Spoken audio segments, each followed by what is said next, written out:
Shalom para penonton tanya jawab semuanya. Pada kesempatan ini kita akan membagikan sebuah video tentang tanya jawab Alkitab. Semoga video ini dapat memberikan kita pengetahuan serta edukasi dan jangan lupa untuk memberikan like, subscribe dan komen untuk channel ini ya. Terima kasih. Pada video kali ini akan kita ikuti bersama terdapat penjelasan dari Pastor Paul Sang mengenai beberapa pertanyaan dari seorang yang dipanggil dengan nama Warta sesungguhnya yaitu mengenai tentang hamba Tuhan yang mengharamkan macam-macam. Apakah pertanyaan pertama tadi ada hubungannya dengan Kisah Para Rasul 5? Dan yang terakhir apakah gereja boleh membentuk iman pengakuannya sendiri? Untuk lebih jelasnya mari kita saksikan bersama-sama video berikut ini. Warta sesungguhnya, Victor Mandayo. Ya. Shalom, Pastor. Ya, shalom. Ya, begini, ada beberapa pertanyaan saya. Memang firman Tuhan hari ini sangat memberkati bagi saya ya. Benar-benar sangat memberkati karena firman yang Pak Paul ajarkan benar-benar kenyataan nyata di dunia sekarang ini di gereja. Oke, yang menjadi pertanyaan saya, bagaimana pendapat Pak Paul? Kan ada hamba Tuhan yang mengharamkan macam-macam. Contohnya nonton TV. Ini saya berceritain tentang yang kejadian sesungguhnya. Kemudian wanita yang ke gereja itu nggak boleh memakai make up, lipstick pun nggak boleh. Kemudian nggak boleh memakai perhiasan, anting-anting dan sebagainya. Jadi kalau melihat akhir hidup dari pendeta ini sendiri, kalau melihat dari ajarannya, kok malah dia kan matinya cancer. Cancernya itu cancer pada alat kemaluan. Ya kan? Sehingga dia matinya jemaatnya mau kunjungi pun nggak bisa gitu loh Pak Paul. Karena di kemaluannya gitu loh. Gimana mereka mau nengok orang lagi sakit.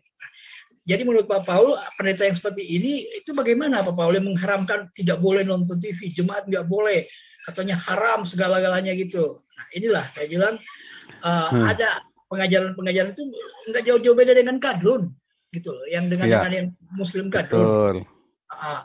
Itu juga tipuan gereja juga tuh ya, ilusi dari gereja. Oh begitu Pak Paul ya? Ya, karena ada gereja dia sendiri rupanya nggak berdamai. Kalau bagaimana dengan kita? Ya ini kemarin ya ada satu sahabat kita ya, ya anak saya sampai bajunya itu yang merek Gucci itu dibuangin semua ke tempat sampah, dia pakai pakaian dari Tanah Abang beli karena dia dibilangin sama pendetanya nggak boleh pakai barang mewah. Loh, saya bilang boleh lah, kenapa harus dibuangin? Pakai. Tapi kalau dia seorang hamba Tuhan ya jangan. Nah, kalau dia orang jemaat biasa, jemaat umum, orang kan juga pengen, boleh nggak kepenginnya, boleh saja. Yang penting duitnya jangan nyolong. Boleh nggak dia pakai make up ke gereja? Ya boleh saja. Pakai make up yang mahal ya boleh saja. Cuman kalau lagi pakai mahal-mahal, ingat-ingat. Itu ada orang yang lagi lapar. Ibu-ibu ya, wanita-wanita yang ke gereja itu pucat banget semuanya. Jadi nggak boleh mau nonton TV, pokoknya nggak boleh macam-macam gitu. Nah, apakah itu memang hidup kudus seperti itu yang diharapkan oleh Tuhan? Enggak lah. Kekudusan itu bukan dari penampilan lah. Ya, itu yang pertanyaan pertama. Itu mengenai firman Tuhan yang hari ini Pak Paul tentang membagikan. Mungkin itu pecinta mula-mula ya, sehingga mereka melakukan sesuai dengan firman itu ya. Nah, pertanyaan saya sehubungan dengan itu waktu Ananias dan Safira. Ananias Safira itu langsung mati saat itu juga. Apakah firman ini terkait dengan itu Pak Paul? Pada Kisah Para Rasul 5 ya? Maksudnya hubungannya apa pertanyaannya? Pertanyaan saya, kan saat itu kan mereka menjual hartanya dan membagi-bagikan. Sehingga Ananias melakukan hal yang sama. Tetapi dia mendapat teguran malah karena langsung mati lah ibaratnya seperti itu kan. Saat itu langsung mati. Apakah firman itu berhubungan juga dengan yang Kisah Para Rasul 2 tadi tentang menjual harta dan sebagainya? Oh bukan. Ananias Safira mati itu karena dia bohong. Kan dibilangin sama Petrus, bukankah itu punyamu? Kenapa kamu mesti bilang itu semuanya untuk ini? Nah, kamu bohong, kamu mendustai Roh Kudus. Kenapa? Kenapa? Motifnya Ananias Safira apa? Kalau kita lihat motifnya, lihat Barnabas jual tanahnya, dia langsung tenar kan. Ananias Safira juga mau tenar. Zaman itu banyak orang-orang kaya berusaha memanfaatkan komunitas itu. Zaman sekarang kan juga banyak kan orang-orang kaya yang berusaha numpang tenar, ya kan, dengan jadi donatur gereja, ya, Betul, sehingga Bapak. nama dia terpampang. Ya tadi kalau yang nyumbang 100.000 nggak dikenal, kalau yang nyumbang 1 juta tercatat, kalau yang Kalau 1 nyumbang miliar. 10 juta sampai 100 juta kalau mati di layak diladani oleh Pak Pendeta. Kalau yang nyumbangnya 1 miliar, kucingnya mati pun Pak Pendeta akan ikut menangis bersama dengan Anda. Iya kan? Ya, Nanti kalau Anda kucingnya mati, Pak Pendeta nggak ikut menangis bersama dengan Anda, yang tadinya kolektornya 1 miliar, perpuluhannya dikurangin loh. Jadi 500 juta saja. Kamu kucingku mati, kamu nggak ikut nangis kok Pak. Kan begitu kan? ya, ya, ya, ya. Itulah motifnya artinya berarti buat tumpang tenar ya. Itu kayak kemarin ya di Berias kemarin ya, gereja buat panggung politik. Akhirnya gereja buat panggung politik. Iya kan? Ya. Supaya dia terkenal dan kemudian dia dapat suara banyak. Itulah masalah. Dan dia sudah melihat banyak sekali mujizat. Di situ dia berani tega-teganya bohongin. Wah, itu kan kurang ajar. Kurang ajar. Dia sudah melihat terang-terangan di situ, dia masih berani mendustai kan. Itu dia membunuh dirinya sendiri. Ya kan? Dia masuk dalam lingkaran kekudusan loh. Dia berani coba-coba masuk dalam lingkaran kekudusan dengan hati yang tidak kudus. Ya, dia membunuh dirinya sendiri, bukan Tuhan membunuh dia. Ya kan bahasa narasinya kan Tuhan membunuh dia. Tapi kan sebenarnya kan dia membunuh dirinya sendiri. Kita ini nggak anti api, tiba-tiba pada api kita nyemplung. Apakah Tuhan yang bunuh kita? Enggak kan? Gitu loh. Gitu. Ya. Yang ketiga, Pak Paul, Ya. kan tadi Pak Paul sempat menyinggung-nyinggung masalah dogma ya. Kalau dogma itu contohnya begini, pengakuan iman rasuli kan Pak Paul, apakah setiap gereja harus melakukan sesuai dengan pengakuan iman itu, atau masing-masing gereja boleh dan berhak membentuk pengakuan imannya sendiri? Iya dong, boleh dong. Yang penting kan Roma 10 ayat 9 mengaku Yesus adalah Kurios Adonai, majikan kita, Tuan kita. Dan percaya bahwa Allah membangkitkan Yesus dari antara orang mati. Itu artinya mati dan bangkit kan? Artinya bahwa Yesus juru selamat kita kan? Maka kita selamat. Tapi kan ya terserah. Nggak usah pakai pengakuan iman rasuli kan? Nggak perlu kan? Ya, contohnya begini. Sekarang ada pengakuan iman GBI misalnya ya. Karena jadi GBI punya pengakuan iman sendiri. Ya boleh-boleh saja. Boleh-boleh saja ya. Artinya tidak bertentangan ya. Karena kalau dari pengertian kata dogma itu sendiri yang tidak perlu dibantah dan tidak perlu diperdebatkan lagi gitu kan? Bukan. Kalau boleh itu belum tentu benar ya. Boleh saja, tergantung dia punya pengakuan imannya macam apa. Kalau dia harus mengakui Trinitas, ya ingat. Masalahnya pengakuan imannya itu kan seperti apa, ya kan? Semua orang itu punya boleh-boleh saja. Ya kan, kan dogma, boleh-boleh saja. Yang masalah apakah terus itu menyelamatkan dia? Belum tentu. Orang pendetanya Gibet aja belum tentu masuk surga kok. Percaya saya, Gibet belum tentu masuk surga. Belum tentu, karena memang ada ayatnya kan, bukan orang yang berseru-seru sama Tuhan itu yang akan diselamatkan. Karena dia tidak melakukan diakonia dengan sungguh-sungguh, basa-basi. Ya kan dibilangin kalau tidak berdiakonia masuk neraka.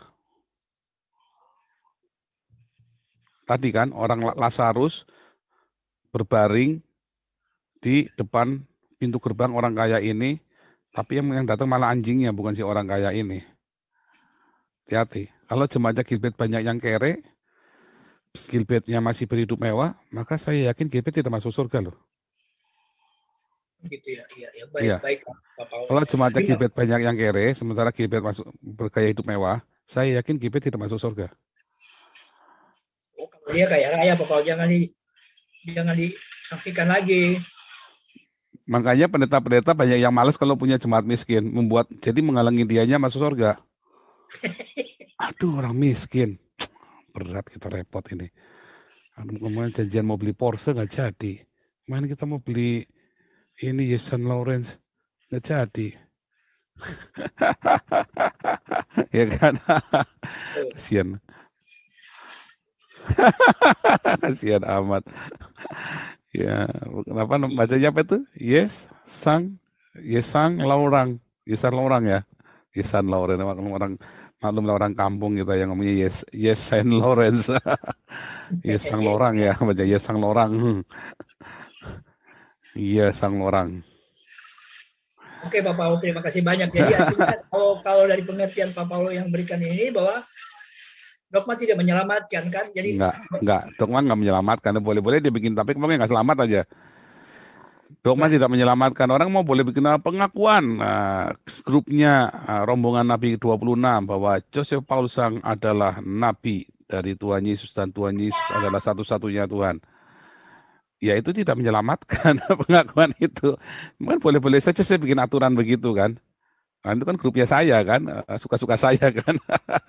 Ya karena pengakuan iman Rasul tiba-tiba sudah diganti dengan pengakuan misalnya iman GBI. Tapi pengakuan iman Rasul juga tidak menyelamatkan. Betul.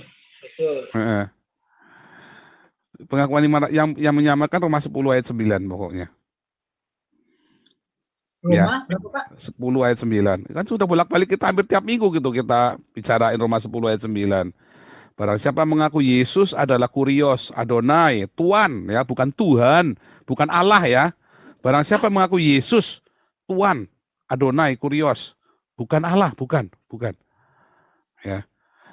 Dan percaya bahwa Allah membangkitkan dia dari orang mati, dia akan diselamatkan. Jadi kalau kita tidak percaya Yesus adalah Allah, nggak apa-apa. Yang penting kita menjadikan Yesus sebagai Tuhan satu-satunya, Kurios majikan kita satu-satunya.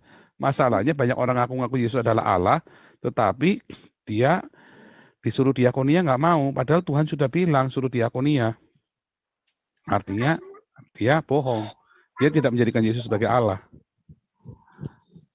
Tidak menjadikan Yesus sebagai Tuannya, dia nggak selamat. Gitu ya. Baik Pak Paul, terima kasih banyak ini Pak Paul. Terkurahannya hari ini firman-Nya yang dibagikan, kita berdoa hari makin berbuah dalam kehidupan kita. Amin. Khususnya saya. Terima kasih Tuhan Yesus memberkati. Saudara-saudara sekalian, pada video yang telah kita tonton bersama barusan ini ada 3 buah pertanyaan dari saudara Warta sesungguhnya. Pertama, dia bertanya tentang adanya hamba Tuhan yang mengharamkan macam-macam seperti misalnya nonton televisi, memakai make up ke gereja. Dia menanyakan apakah hidup kudus seperti itu yang diperintahkan oleh Tuhan. Lalu pertanyaan kedua itu mengenai masalah yang pertama tadi, apakah ada hubungannya dengan kisah para rasul 5 tentang Ananias yang dihukum mati langsung oleh Tuhan. Kemudian yang terakhir adalah apakah gereja-gereja boleh membentuk iman pengakuannya sendiri atau yang biasa disebut dogma atau doktrin yang tidak boleh dibantah. Dan dari ketiga pertanyaan tersebut dijawab serta dijelaskan oleh Pastor Paul Sang. Dan penjelasan-penjelasan tersebut sudah kita simak bersama pada video ini. Silahkan para penonton yang memberikan penilaian sendiri terhadap jawaban dari Pastor Paul Sang. Silahkan tulis di kolom komentar untuk pendapatnya. Terima kasih. Jawabannya lihat ayat di Alkitab. Roma 10:9 sebab jika kamu mengaku dengan mulutmu bahwa Yesus adalah Tuhan, dan percaya dalam hatimu bahwa Allah telah membangkitkan dia dari antara orang mati, maka kamu akan diselamatkan.